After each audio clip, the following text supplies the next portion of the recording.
So students, today we are going to be reading this chapter, The Thief's Story, from the book Footprints Without Feet, CBSE Class 10. So let's begin. The Thief's Story. The young boy makes friends with Anil. Anil trusts him completely and employs him. Does the boy betray his trust? I was still a thief when I met Anil, and though only 15, I was an experienced and fairly successful hand. Anil was watching a wrestling match when I approached him. He was about 25, a tall, lean fellow, and he looked easygoing, kind and simple enough for my purpose. I hadn't had much luck of late and thought I might be able to get into the young man's confidence. "You look a bit of a wrestler yourself," I said. "A little flattery helps in making friends." "So do you," he replied, which put me off for a moment because at that time I was rather thin. "Well," I said modestly, "I do wrestle a bit." "What's your name?" "Hari Singh." I lied. I took a new name every month.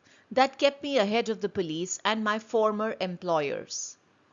After this introduction, Anil talked about the well-oiled wrestlers who were grunting, lifting, and throwing each other about.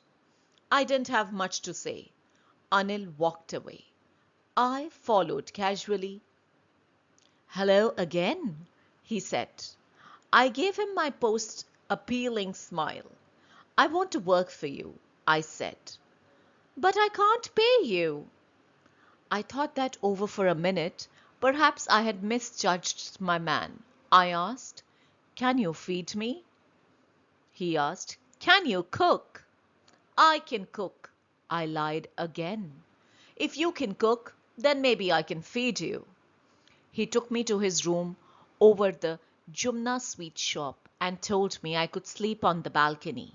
But the meal I cooked that night must have been terrible because Anil gave it to a stray dog and he told me to be off.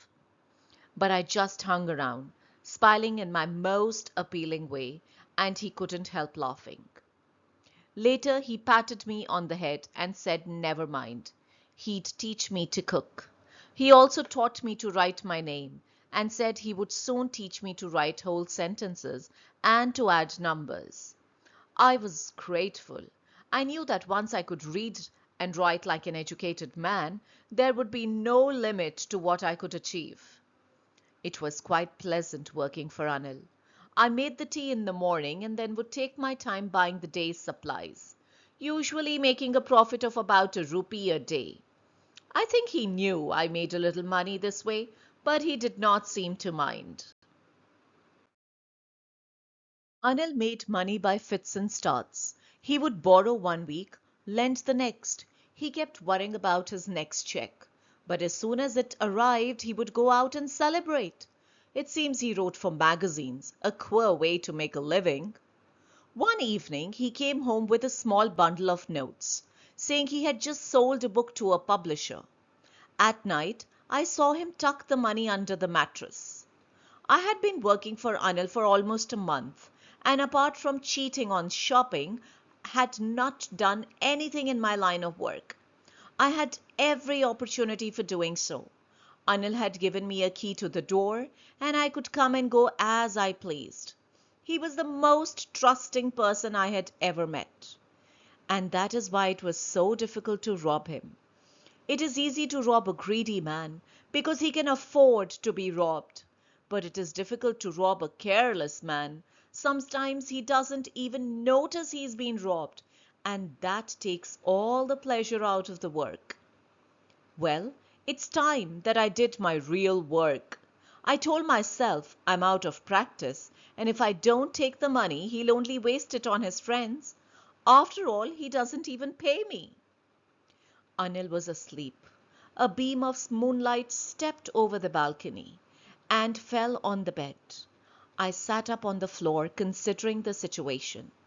If I took the money, I could catch the 10:30 express to Lucknow. Slipping out of the blanket, I crept up to the bed. Anil was sleeping peacefully. His face was clear and unlined.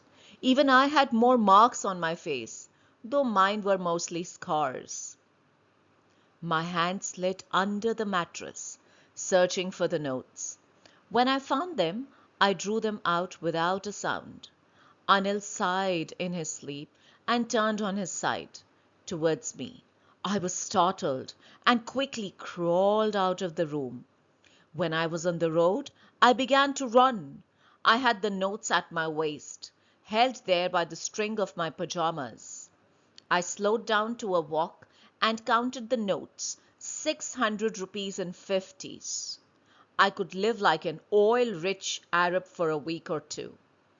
When I reached the station, I did not stop at the ticket office. I had never bought a ticket in my life, but dashed straight to the platform. The Lucknow Express was just moving out. The train had still to pick up speed and I should have been able to jump into one of the carriages. But I hesitated. For some reason I can't explain. And I lost the chance to get away. When the train had gone, I found myself standing alone on the deserted platform. I had no idea where to spend the night. I had no friends, believing that friends were more trouble than help. And I did not want to make anyone curious by staying at one of the small hotels near the station. The only person I knew really well was the man I had robbed. Leaving the station, I walked slowly through the bazaar. In my short career as a thief, I had made a study of men's faces when they had lost their goods. The greedy man showed fear, the rich man showed anger, the poor man showed acceptance. But I knew that Anil's face, when he discovered the theft, would show only a touch of sadness. Not for the loss of money, but for the loss of trust. I found myself in the Maidan and sat down on a bench. The night was chilly, it was early November, and a light drizzle added to my discomfort. Soon it was raining quite heavily. My shirt and pajamas stuck to my skin, and a cold wind blew the rain across my face. I went back to the bazaar and sat in the shelter of the clock tower. The clock showed midnight. I felt for the notes. They were damp from the rain.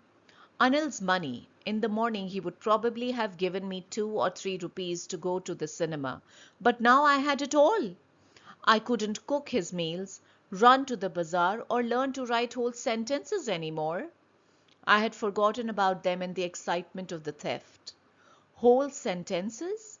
I knew could one day bring me more than a few hundred rupees. It was a simple matter to steal, and sometimes just as simple to be caught. But to be a really big man, a clever and respected man, was something else. I should go back to Anil, I told myself, if only to learn to read and write. I hurried back to the room feeling very nervous, for it is much easier to steal something than to return it undetected. I opened the door quietly, then stood in the doorway. In clouded moonlight, Anil was still asleep. I crept to the head of the bed, and my hand came with the notes. I felt his breath on my hand. I remained still for a minute.